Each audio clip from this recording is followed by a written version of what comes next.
Bismillah. Assalamualaikum warahmatullahi wabarakatuh.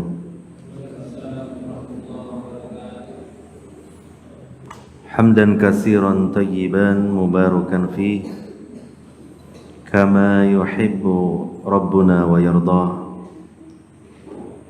Ashhadu an la ilaha illallah wahdahu la syarika lah wa ashhadu anna Muhammadan abduhu wa rasuluh sallallahu alaihi wa ala alihi wa sahbihi ajmain wa man tabi'ahum bi ihsanin ila yaumiddin, amma ba'd.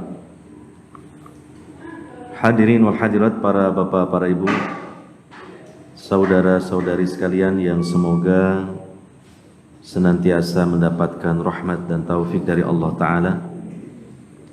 Alhamdulillah, pada kesempatan malam hari ini, tentunya dengan rahmat dan taufik dari Allah Subhanahu wa Ta'ala, kita masih diberi kesempatan dan juga kita bisa hadir di majlis yang insya Allah diberkahi oleh Allah Subhanahu wa Ta'ala ini, yaitu majlis ilmu, majlis zikir yang paling utama, majlis yang mana Nabi SAW menyebutnya sebagai taman di antara taman-taman sorga di muka bumi ini. Untuk itu mari kita berusaha untuk pertama mengikhlaskan niat kita karena Allah Subhanahu wa Ta'ala di dalam menghadiri majlis ilmu ini. Dan yang kedua, mari kita berusaha untuk bersungguh-sungguh memahami, mencermati dan mencerna apa yang bersama-sama akan kita bahas di majlis ilmu ini. Hadirin wal hadirat yang dimuliakan oleh Allah Subhanahu wa Ta'ala, kita akan lanjutkan pembahasan kitab Minhaj Al-Firqah An-Najiyah wa Ta'ifah Al-Mansurah. Pada pembahasan yang lalu kita membahas tentang Minhaj Al-Firqah An-Najiyah. Kemudian pada poin yang ke-12 disebutkan Al-Firqah An-Najiyah, Firqah Najiyah tad'ul muslimina jami'an ilal jihadi fi sabilillah wa huwa wajibun ala kulli muslimin hasba taqatihi wastita'atihi. Al-Firqah An-Najiyah menyeru kepada kaum muslimin semuanya untuk berjihad di jalan Allah. Jihad dalam artian secara umum artinya berjuang di jalan Allah. Dan hal itu merupakan sebuah kewajiban atas setiap muslim sesuai dengan kesanggupan dan kemampuannya. Jadi di antara ciri dari Firqah An-Najiyah itu, mereka juga memperhatikan tentang permasalahan yang penting, yang itu merupakan bagian dari ajaran Islam, yaitu al-jihad fi sabilillah. Dan memang Al-Firqah An-Najiyah senantiasa berada pada posisi pertengahan, wasat. Wasatnya mereka juga dalam bab-bab yang merupakan bagian dari ajaran Islam itu sendiri. Dalam masalah akidah mereka pertengahan. Dalam masalah melaksanakan hukum-hukum Allah pertengahan. Dalam masalah akhlak pertengahan. pertengahan di antara kelompok-kelompok yang mereka jatuh dalam jatuh dalam ekstrim yang berlebih-lebihan yang disebut dengan ifrat, dan juga tidak jatuh pada ekstrim yang meremehkan yang disebut dengan golongan yang melakukan tafrid. Nah, termasuk masalah jihad, Ahlus Sunnah wal Jamaah atau Al-Taifah Al-Mansurah sebagaimana ajaran Islam yang murni itu sendiri, tidaklah kemudian dalam jihad ini melampaui batas. Dalam artian mengumandangkan jihad tetapi tidak memperhatikan rambu-rambu syariatnya. Mengumandangkan jihad dan kemudian tidak memenuhi kaedah-kaedahnya di dalam berjihad. Mengumandangkan jihad tetapi tidak dipenuhi syarat-syaratnya dalam berjihad. Sehingga hal itu kan terjadi di kalangan orang-orang yang menyandarkan diri mereka kepada Islam dengan mengatasnamakan jihad, tetapi di dalamnya terjadi penyimpangan-penyimpangan. Di antaranya salah di dalam mengalamatkan jihad. Ada di antara mereka malah memerangi sesama kaum muslimin, bahkan kaum mukminin dengan mengatasnamakan jihad. Ini salah alamat. Ya, dengan kata lain, salah mengarahkan moncong senjatanya yang seharusnya kepada musuh-musuh Islam dan kaum muslimin dari orang-orang kafir dan orang-orang musyrikin, malah ditujukan kepada sesama kaum muslimin tapi beralasan berdalih dengan jihad. Ini adalah sikap yang berlebih-lebihan, melampaui batas. Ya. Tapi juga di sisi yang lain ada kalangan yang mereka meremehkan jihad dan bahkan menihilkan jihad dari Islam dengan mengatakan tidak ada jihad itu dalam Islam, tidak perlu lagi jihad di dalam Islam. Nah, mungkin mereka diantaranya dari kalangan sufi yang mereka justru anti dengan jihad, bahkan dengan istilah jihad. Bagi mereka yang ada adalah jihad di dalam jiwa yang disebut mujahadatun nafas, ya, membersihkan jiwa, mensucikan jiwa kata mereka dari kotoran-kotoran, itu sudah jihad. Nah, maka Al-Firqah An-Najiyah sebagaimana ajaran Islam itu sendiri berada pada sikap pertengahan di dalam memandang jihad ini.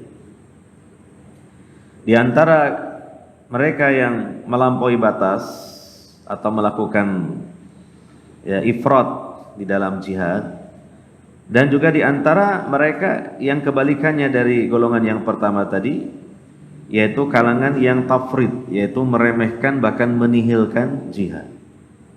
Nah, maka di sini akan dijelaskan secara ringkas bagaimana sudut pandang Al-Firqah An-Najiyah terhadap jihad itu sendiri. Ya. Yang jelas pertama, Al-Firqah An-Najiyah menyerukan kepada kaum muslimin semuanya untuk berjihad di jalan Allah.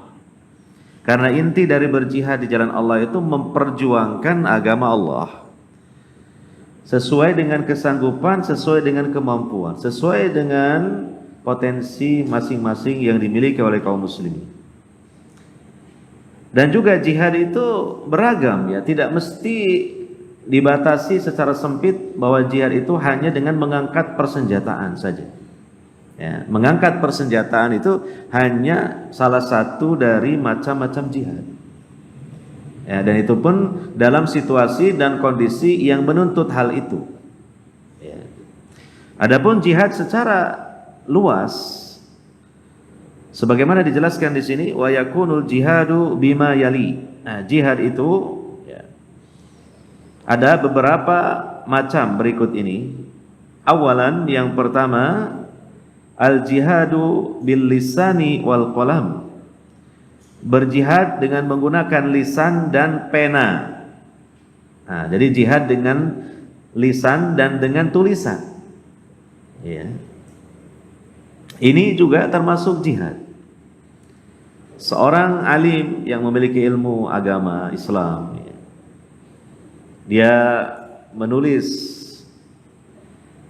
yang isinya menjelaskan tentang keindahan Islam dan membela ajaran Islam dari segala tuduhan, maka dengan penanya dia berjihad. Ya, tintanya itu, ya, maka itu disamakan dengan tetesan-tetesan darah dalam jihad berupa peperangan. Ya, demikian seorang yang alim yang dia menyampaikan Islam, menjelaskan Islam, dan juga membantah tuduhan-tuduhan yang dialamatkan kepada Islam dengan lisannya, maka itu juga dia berjihad. Nah, di sini dijelaskan bahwa jihad bil lisan dan wal qalam dengan pena adalah bid'awatil muslimina wa ghairihim ila tamassuki bil islamis sahih wa tauhidil khali minasyirki alladhi intashara fi katsirin minal biladil islamiyah. Ya. Walladhi akhbara anhu ar-rasul sallallahu alaihi wasallam bi annahu sayaqa'u bainal muslimina faqala la taqumu as-sa'atu hatta talhaqa qabailu min ummati bil musyrikina wa hatta ta'buda qabailu min ummati al-awthan.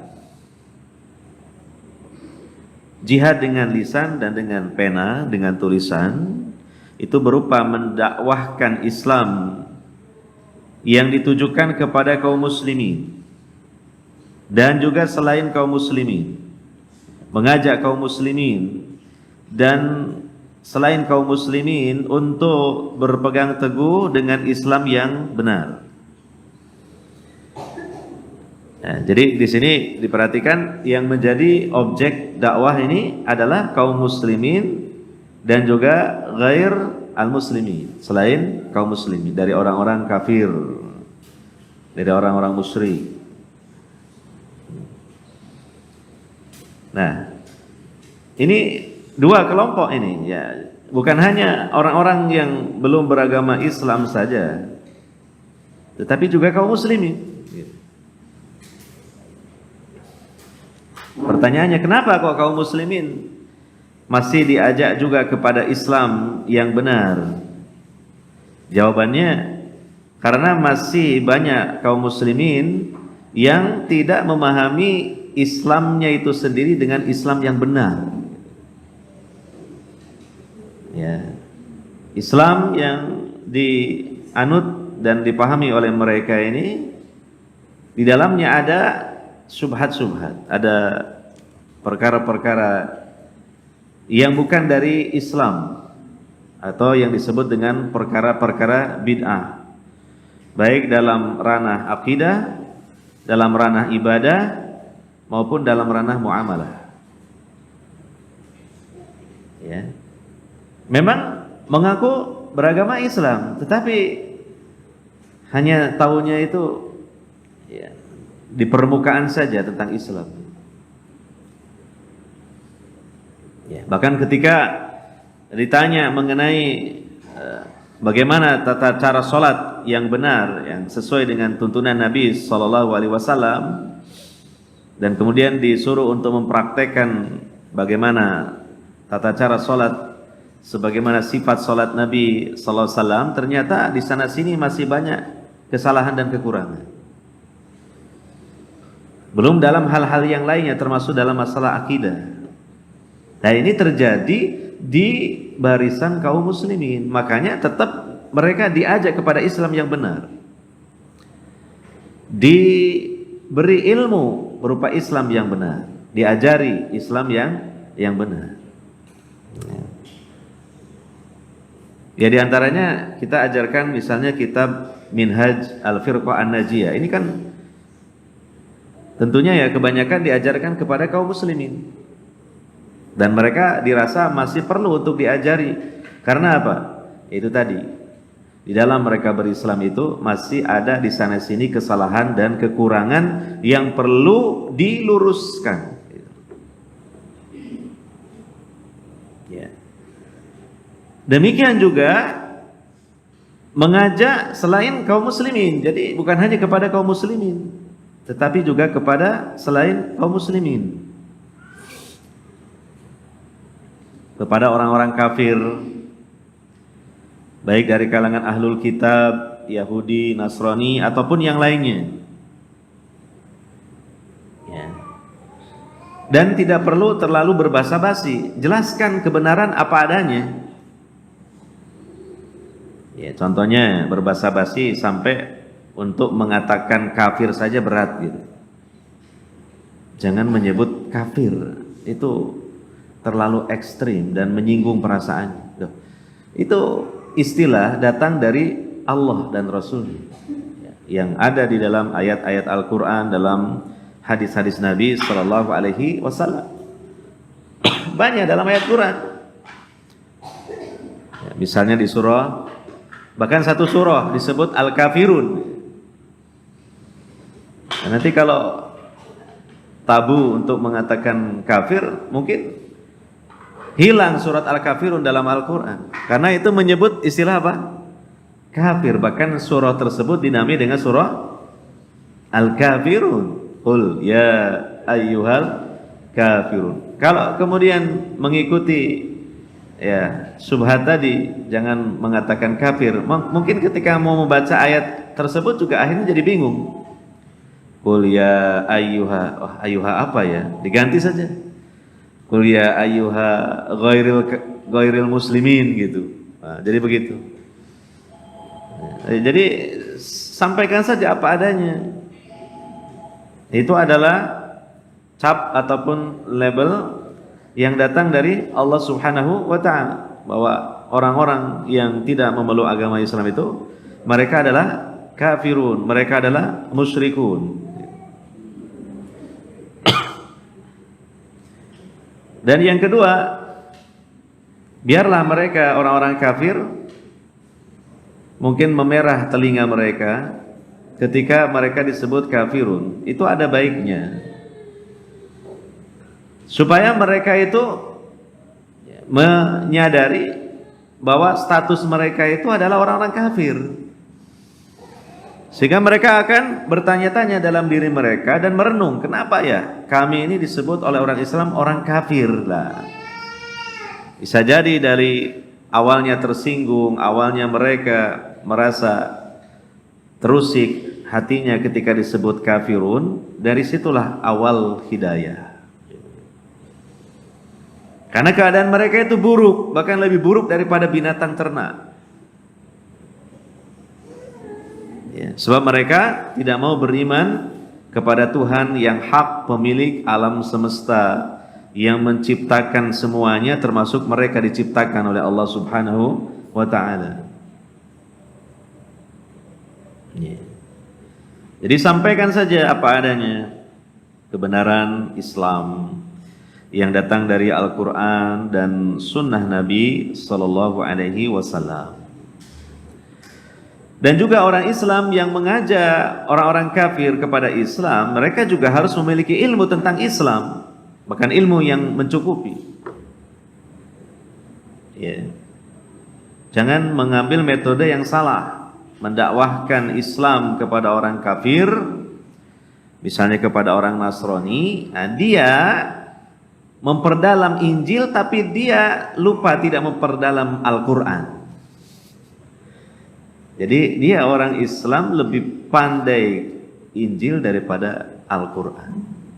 Ini keliru. Akhirnya ternyata dia berhadapan dengan seorang pendeta, di mana pendeta ini pandai Al-Quran. Maka apa? Dia mengkritik Nasrani dengan bahan Injil, si pendeta mengkritik Islamnya dengan bahan Al-Quran. Gitu. Akhirnya tidak ada yang kalah, tidak ada yang menang, draw, bingung lah.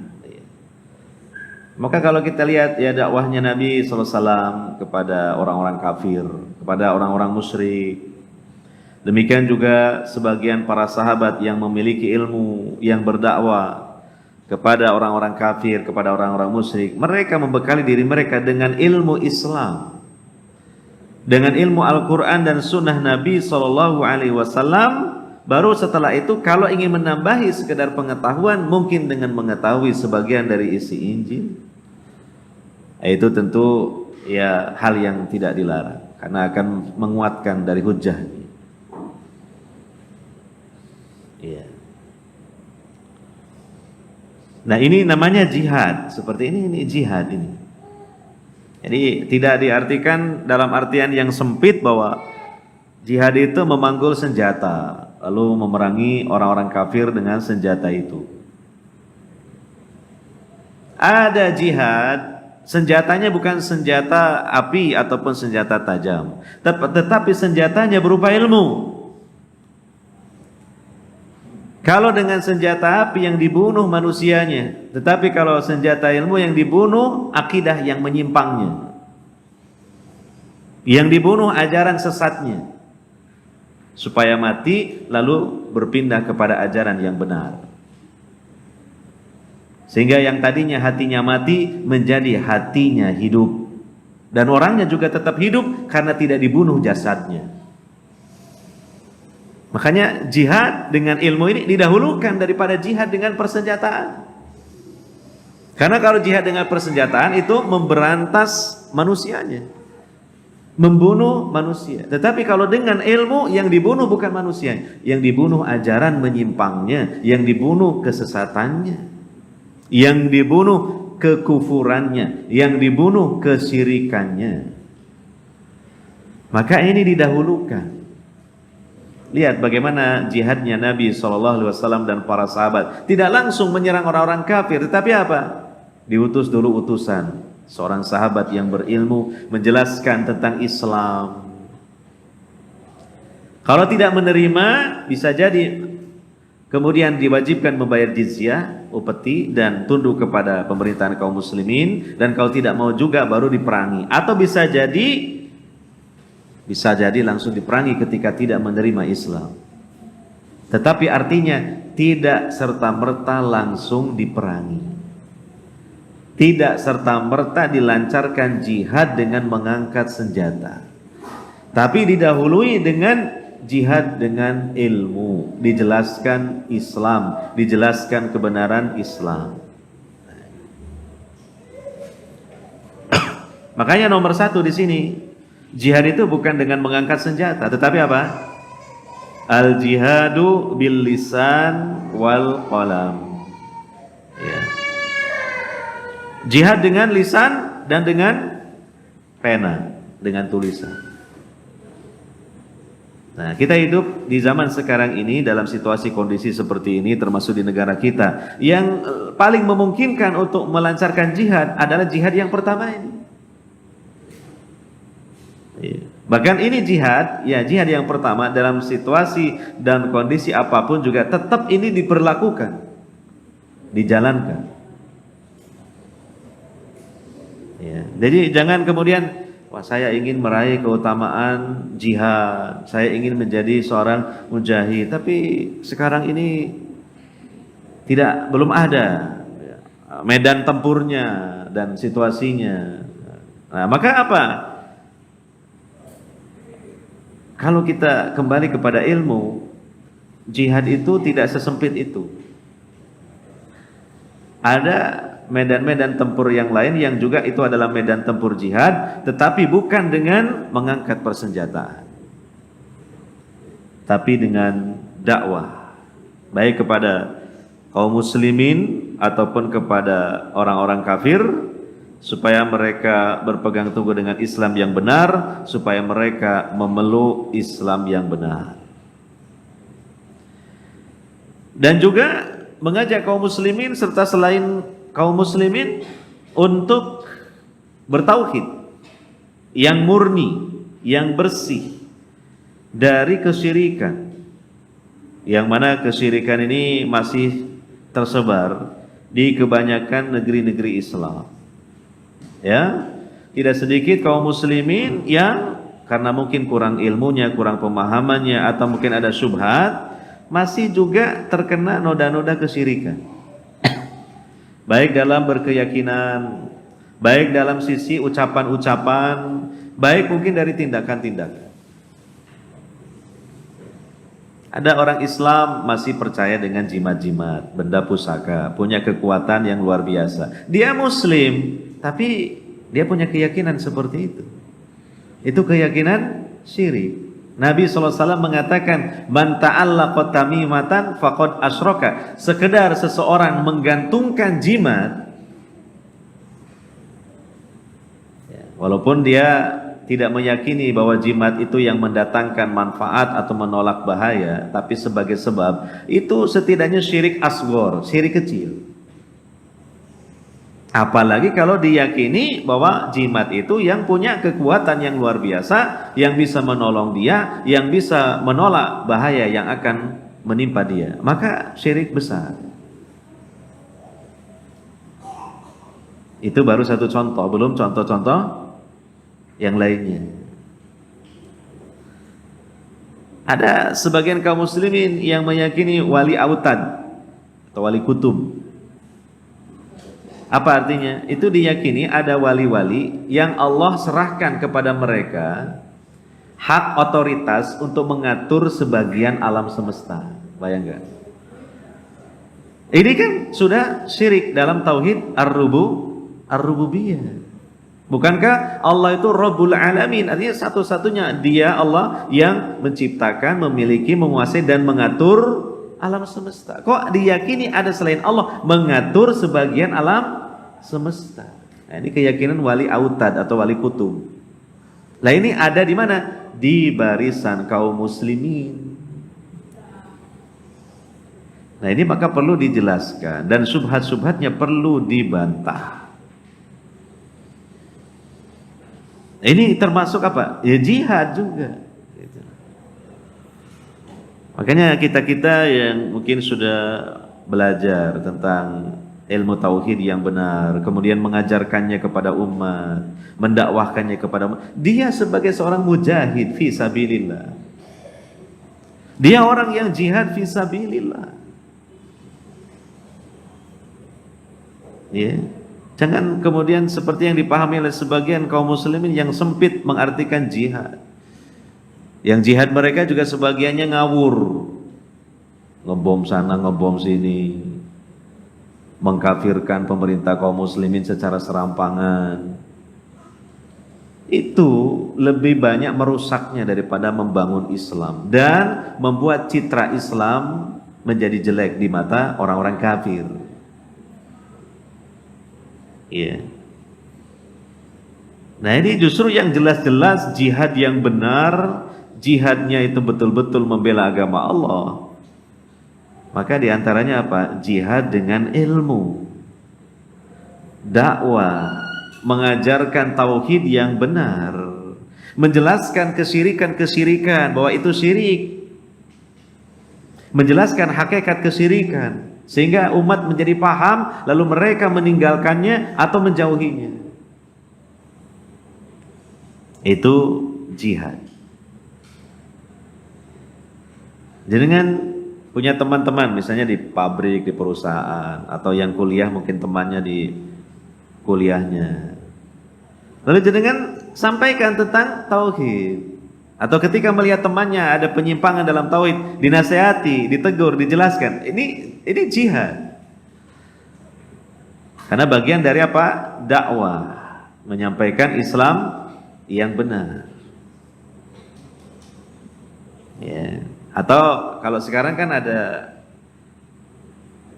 HP yang aplikasinya kan sangat canggih dan beragam toh, bisa WhatsApp, bisa Twitter, bisa Facebook lah atau macam-macam lah.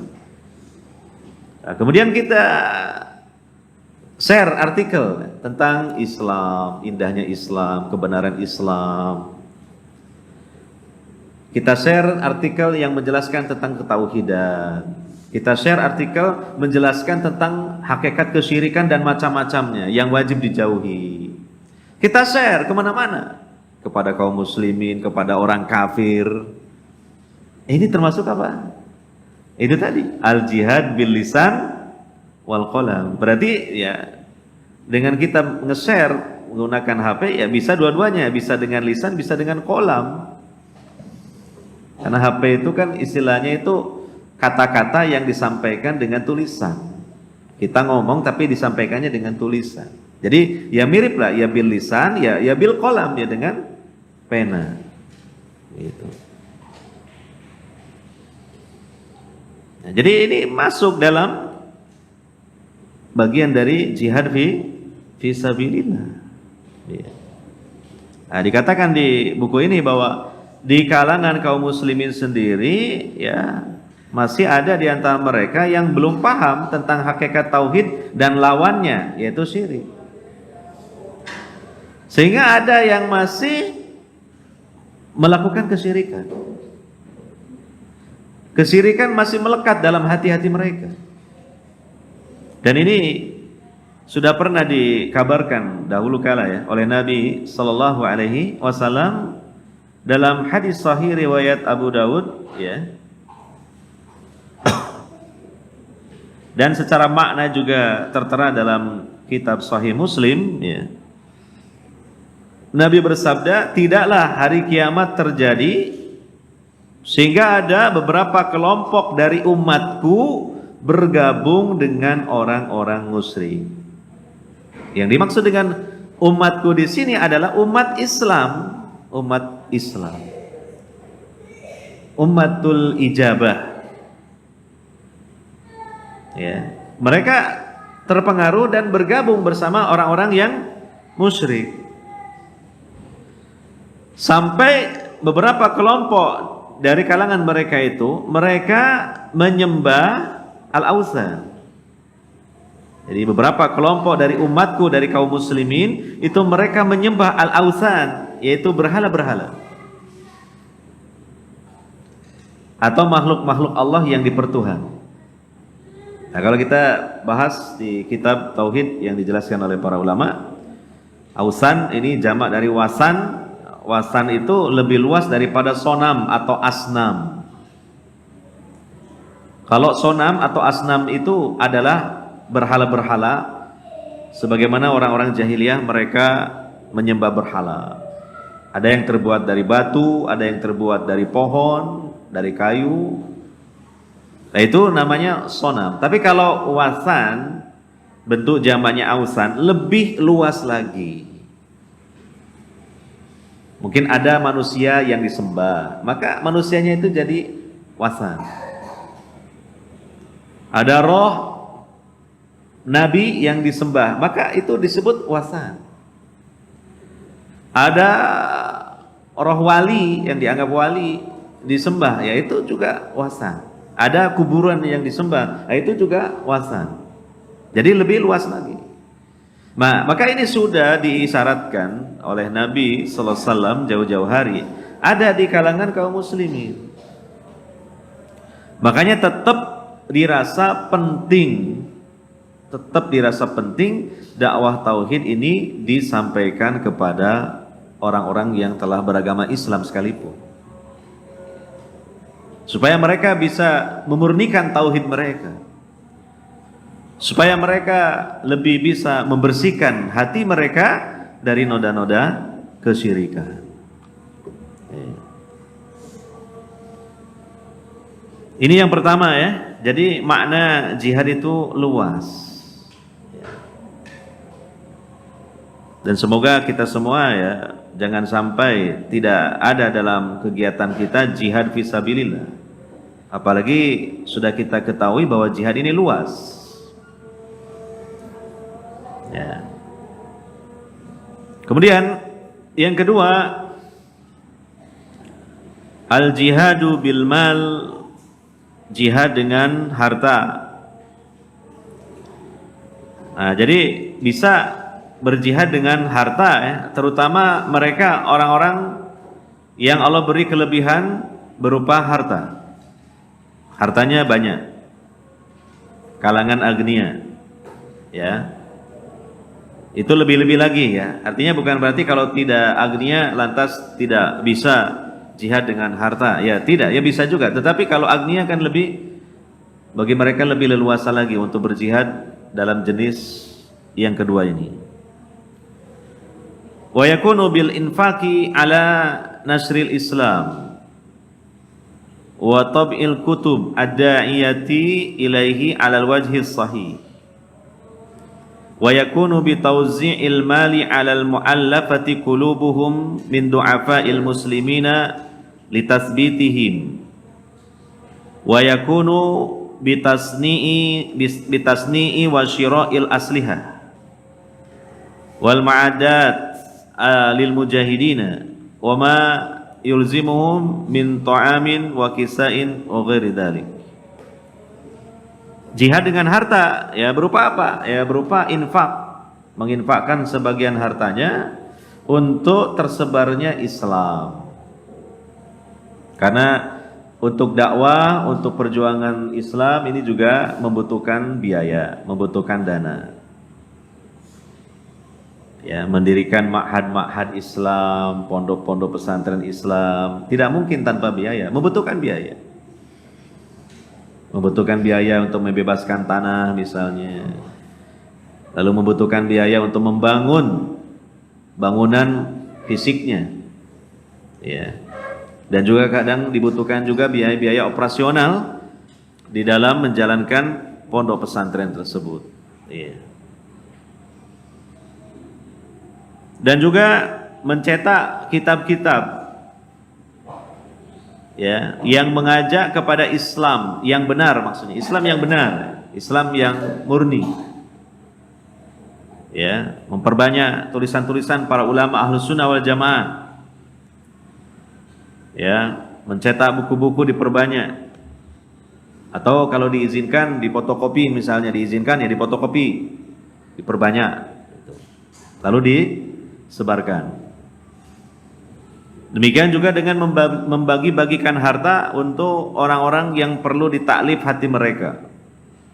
Dari kalangan kaum muslimin yang dhaif, yang mungkin ekonominya lemah, ditambah lagi iman mereka lemah, perlu diberi support berupa harta. Supaya teguh mereka di dalam Islam. Khawatirnya itu nanti menjadi mangsa yang empuk bagi para penginjil misalnya, atau para pendakwah yang mendakwakan selain Islam untuk dimurtadkan kaum muslimin ya dengan diiming-imingi harta.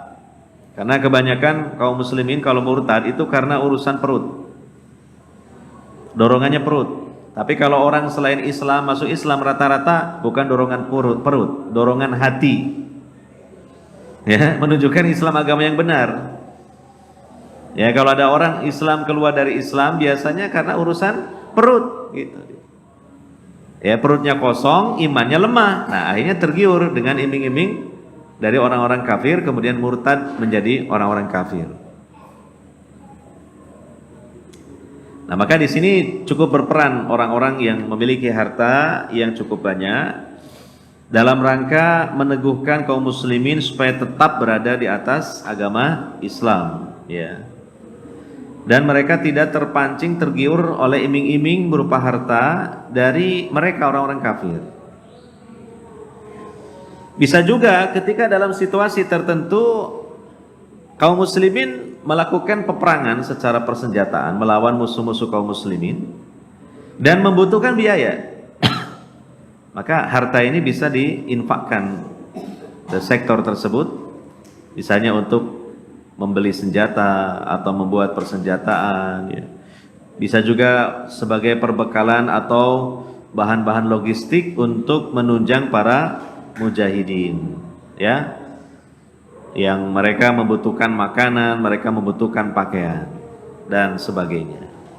Nah, ini juga sama dengan jihad, ya. Bahkan disebutkan oleh Nabi SAW dalam beberapa hadis, ketika seseorang misalnya dia tidak berangkat berjihad di jalan Allah, kemudian dia menjaga keluarga dari mujahidin yang ditinggalkan dan memberikan nafkah maka dia sama dengan orang yang berjihad di jalan Allah. Dan dia memiliki pahala yang sama dengan orang-orang yang berangkat jihad di jalan Allah. Nah, ini macam yang kedua dari jihad, itu jihad dengan harta.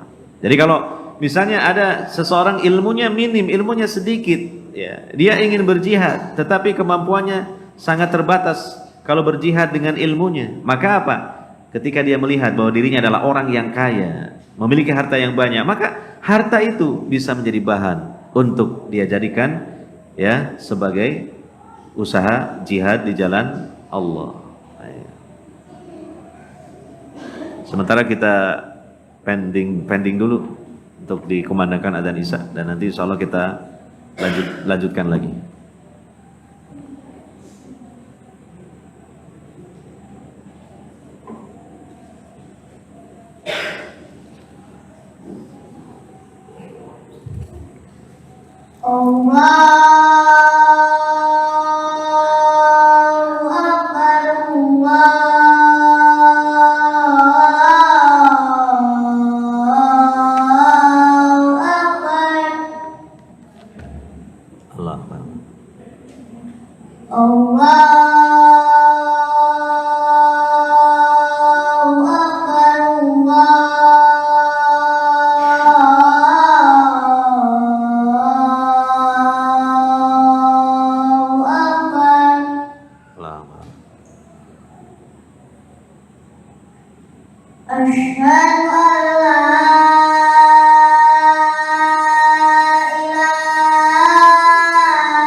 Alhamdulillahirabbil alamin, wassalatu wassalamu ala nabiyil karim Muhammadin wa ala alihi wa sahbihi ajmain, amma ba'd.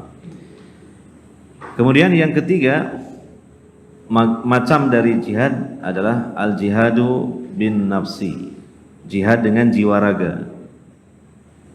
Nah, kalau ini ya kita paham dengan mudah ya. Dan ini adalah jihad yang khusus, yaitu jihad dengan melakukan peperangan dan terlibat di medan tempur untuk menolong Islam.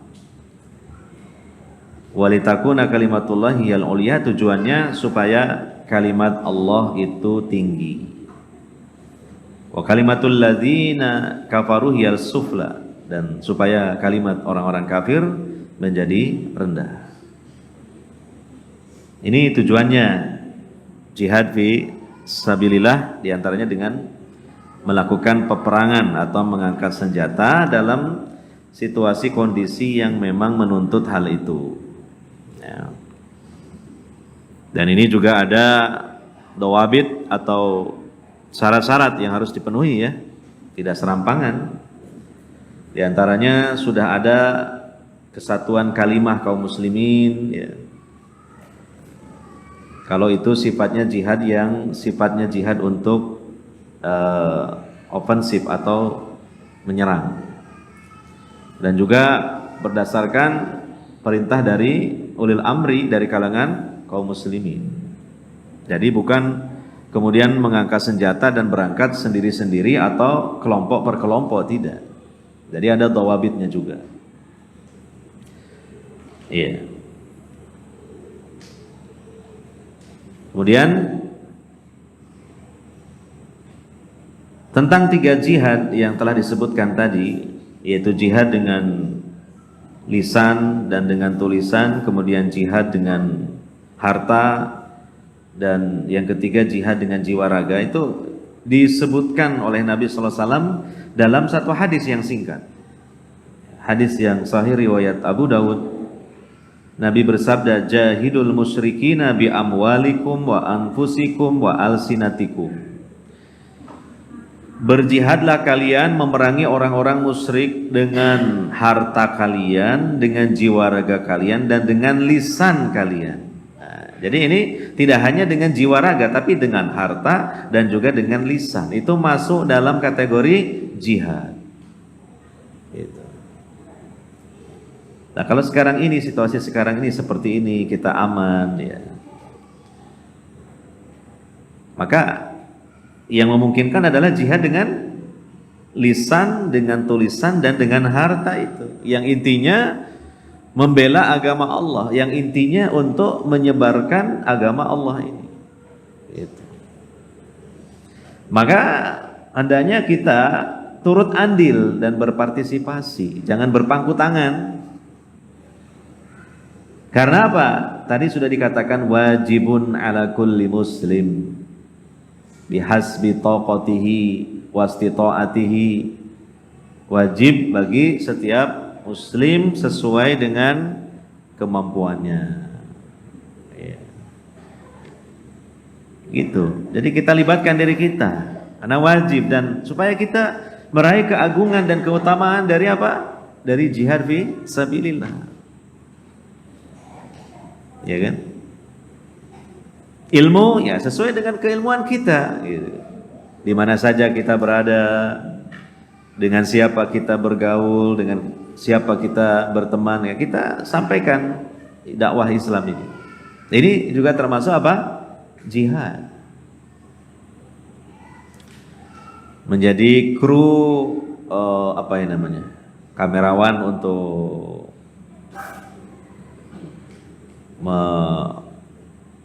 memposting apa? Ceramah-ceramah ya, yang kemudian disalurkan melalui channel-channel YouTube atau yang lainnya ya.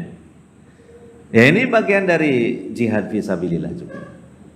Sesuai dengan perkembangan zaman dan kemajuan zaman ini.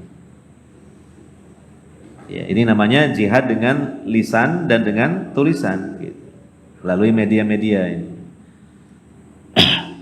Jadi sesuailah dengan kemampuan kita, sesuai dengan potensi kita. Para ibu dan akhwat juga jangan tinggal diam, jangan mau kalah dengan para lelaki dalam hal meraih kebaikan. Ya, terutama kepada sesama wanita. Ya.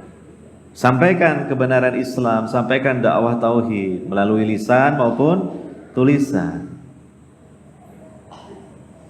Ya. Banyak teman-temannya yang belum paham tentang Islam yang benar, tentang tauhid, ya ajak untuk mengaji, sampaikan ilmu kepada mereka, pengaruhi mereka dalam kebaikan gitu.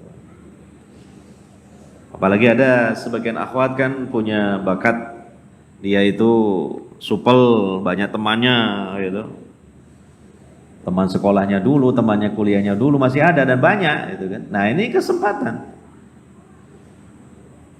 Ya, ini justru hadiah terindah bagi mereka berupa ilmu yang benar supaya mereka selamat dan bahagia dunia akhirat.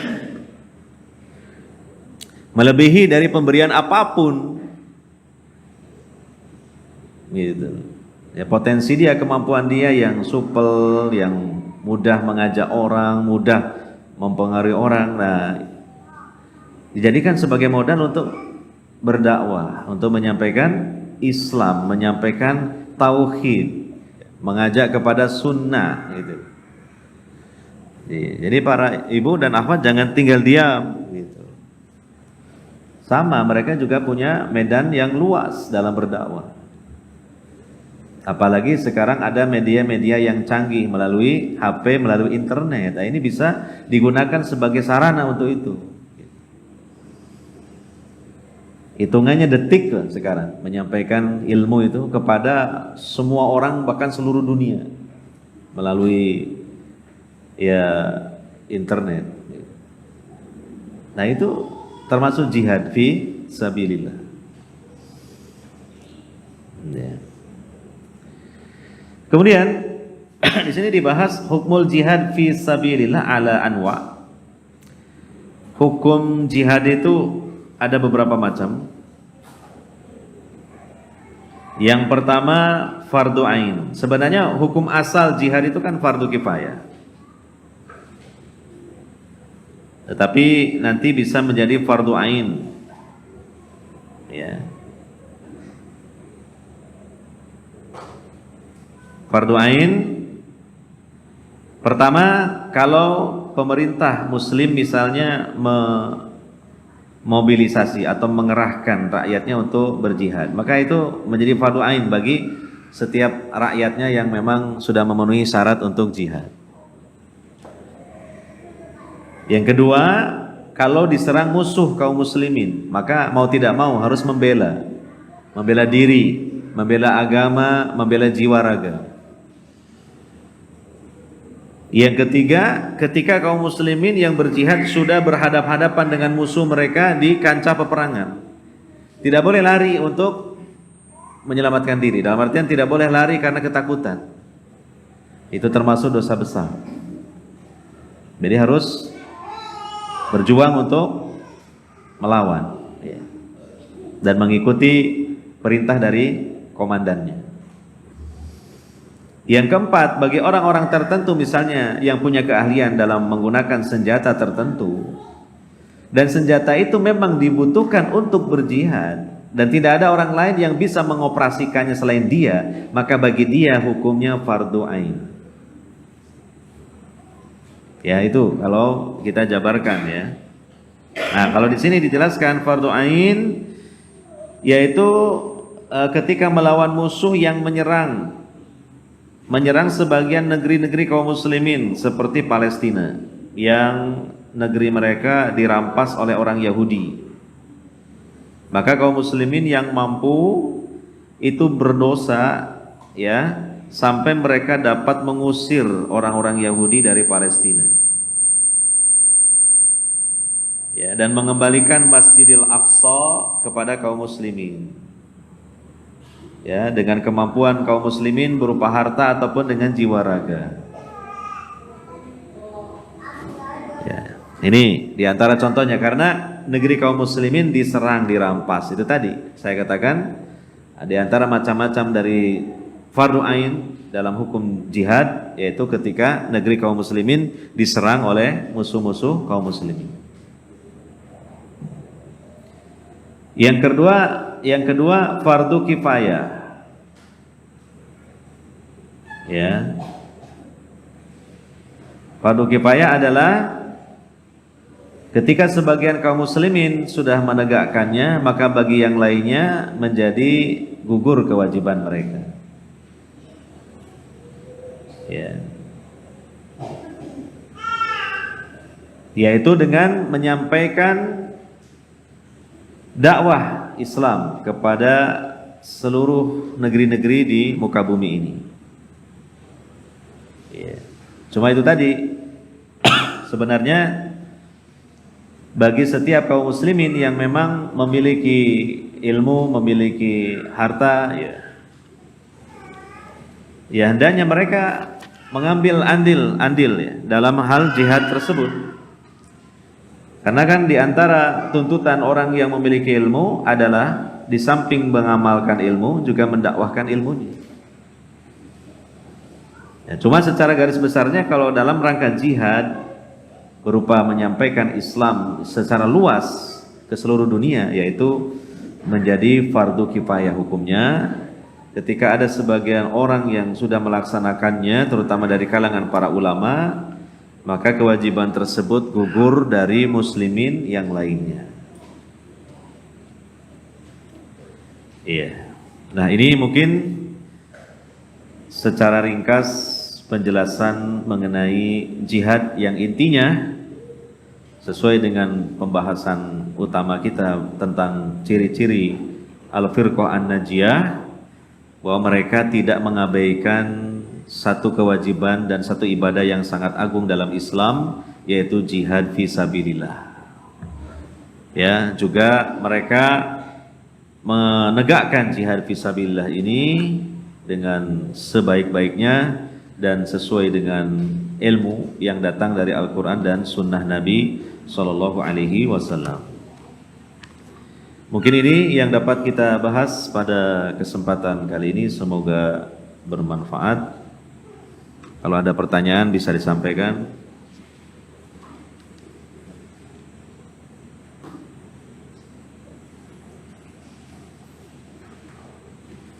Kalau tidak ada, kita tutup dengan doa kafaratul majlis. Subhanakallahumma wa bihamdika asyhadu alla ilaha illa anta astaghfiruka wa atubu ilaik. Wa sallallahu ala nabiyyina Muhammadin wa ala alihi wa sahbihi ajmain. Wassalamualaikum warahmatullahi wabarakatuh.